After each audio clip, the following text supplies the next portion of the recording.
안녕하세요. 오늘날 개신교와 초대교회가 사용했던 성경, 그리고 오직 성경이라는 개신교의 핵심 가치에 대해 깊이 있게 탐구해 보겠습니다.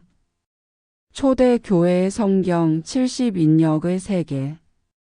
기원전 3세기부터 기원 후 1세기에 걸쳐 헬라어를 사용하는 유대인들을 위해 히브리어 성경이 헬라어로 번역된 70인역은 단순한 번역본 그 이상이었습니다.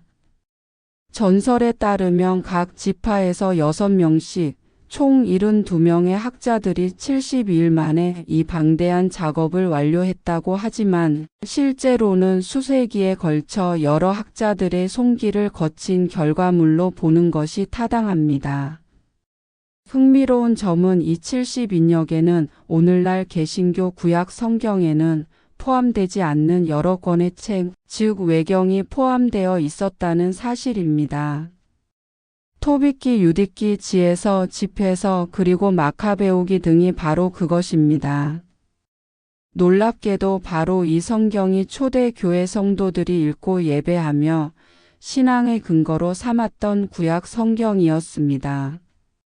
예수님, 사도들, 그리고 교부들의 외경 인용. 기원전 3세기부터 유대인들 사이에서 널리 읽혔던 70인역은 신약시대에 이르러 더욱 중요한 위치를 차지합니다. 예수님조차 외경을 인용하셨으며 그 중에서 지혜서를 가장 많이 인용하셨으며 사도들 역시 70인역에 익숙했고 그 표현들을 사용했습니다. 하지만 안타깝게도 많은 개신교 신자들은 외경의 존재조차 알지 못한 채 예수님과 사도들이 외경을 인용했다는 사실을 놓치고 있습니다. 초대교회에 권위 있는 교부들 역시 외경을 성경으로 받아들이고 적극적으로 인용했습니다. 이레네우스, 클레멘스, 오리겐과 같은 초기 교부들은 물론 서방 교회의 거목인 아우구스티누스조차 외경을 교회가 오랫동안 받아들여 온 성경으로 간주했습니다.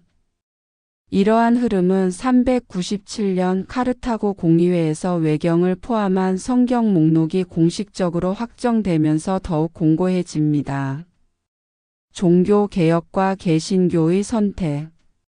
그러나 16세기에 이르러 종교 개혁의 불길을 지폈던 마르틴 루터는 히브리어 성경을 기준으로 삼아 외경을 구약 성경에서 제외하는 혁명적인 결정을 내립니다.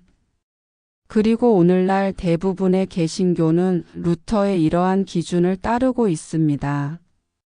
결과적으로 현대 개신교의 구약 성경은 예수님과 사도들 그리고 초대교회가 사용했던 성경의 범위와는 명백한 차이를 보이는 유대교 랍비 전통을 따른 39권으로 축소되었습니다. 오직 성경의 딜레마. 개신교는 가톨릭 교회가 변질되었다고 비판하며 오직 성경으로 돌아가야 한다고 강력하게 주장합니다. 하지만 정작 그들이 따르는 성경의 범위는 기독교의 초석을 놓았던 초대교회가 사용했던 성경과 다릅니다. 이는 초대교회로 돌아가자는 외침이 정작 초대교회의 성경과 신앙 실천에 대한 깊이 있는 고려 없이 이루어지고 있는 것은 아닌지 질문을 던지게 합니다. 결국 초대교회의 신앙을 온전히 이해하기 위해서는 그들이 사용했던 성경, 즉 외경을 포함한 70인역을 다시 살펴보고 가톨릭 교회의 성경관과 함께 고민해야 할 것입니다. 초대교회의 기도, 죽은 자들을 향하여. 가톨릭 교회가 죽은 자들을 위해 기도하는 것은 성경에 근거한 오랜 전통입니다. 그리고 놀랍게도 초대교회 역시 이러한 기도를 실천했습니다. 2세기 말 히에라폴리스의 아베르키우스 비문에는 이 글을 보는 이여 나를 위해 기도하라는 간절한 외침이 새겨져 있으며 로마 카타콤의 묘비와 벽화 곳곳에서도 죽은 자들을 위한 기도문이 반복적으로 발견됩니다. 교부 테르툴리아누스는 우리는 매년 그들의 기일에 제물을 바친다고 증언했고, 키프리아누스는 죽은 이들을 위한 기도와 선행이 끊임없이 이어져야 한다고 강조했습니다. 이처럼 초대교회는 실제로 죽은 자들을 위한 기도를 중요한 신앙 행위로 실천했습니다. 에녹서 또 하나의 초대교회 유산. 70인역에 공식적으로 포함되지는 않았지만 쿰란 공동체에서 보존되었고, 신약의 유다서가 직접적으로 인용한 에녹서 역시 초대교회가 알고 있었고 읽었을 가능성이 매우 높습니다. 이는 초대교회의 성경적 지평이 오늘날 개신교의 그것보다 훨씬 넓고 다양했음을 시사합니다. 초대교회의 마리아와 성인의 전구에 관하여 초대교회인들이 마리아와 성인들에게 전구를 요청했다는 사실 역시 그들의 신앙을 엿볼 수 있는 중요한 유산입니다. 이는 초대교회 시대의 벽화들을 통해 생생하게 전해져 내려오고 있습니다.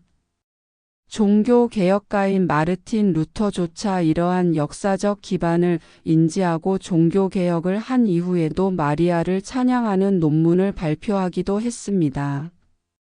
성인들에게 전구를 요청하는 행위는 초대교회 성도들의 분명한 신앙 행위였습니다. 결론. 초대교회의 성경과 신앙을 재조명해야 합니다. 정리하자면 초대교회가 사용했던 성경은 오늘날 개신교의 구약과는 그 범위부터 달랐습니다. 그들은 외경을 성경으로 받아들여 사용했으며 그리하여 기독교는 카톨릭과 정교가 갈라지기 전부터 외경을 성경으로 인정해 기독교는 개신교가 생기기 전인 1500년간 외경을 성경으로 인정해 왔습니다. 또한 초대교회는 죽은 자들을 위한 기도라는 신앙 행위를 실천했으며 성인들에게 전구를 요청했습니다. 만약 개신교가 정교와 가톨릭 교회의 변질을 비판하며 기독교가 처음 세워졌던 초대교회로 돌아가야 한다고 주장한다면 그들의 성경과 신앙 실천을 현대의 좁은 틀 안에서 재단할 것이 아니라 있는 그대로 깊이 있게 다시 들여다보아야 할 것입니다. 결국 예수님과 사도들 그리고 초대교회가 활용했던 성경과 그들의 신앙 유산을 무시하고 현대 개신교의 특정한 기준에 맞춰 만들어진 정경론에 근거하여 초대교회를 단편적으로 이해하려는 시도는 많은 부분을 놓치게 합니다. 지금까지 시청해 주셔서 감사합니다.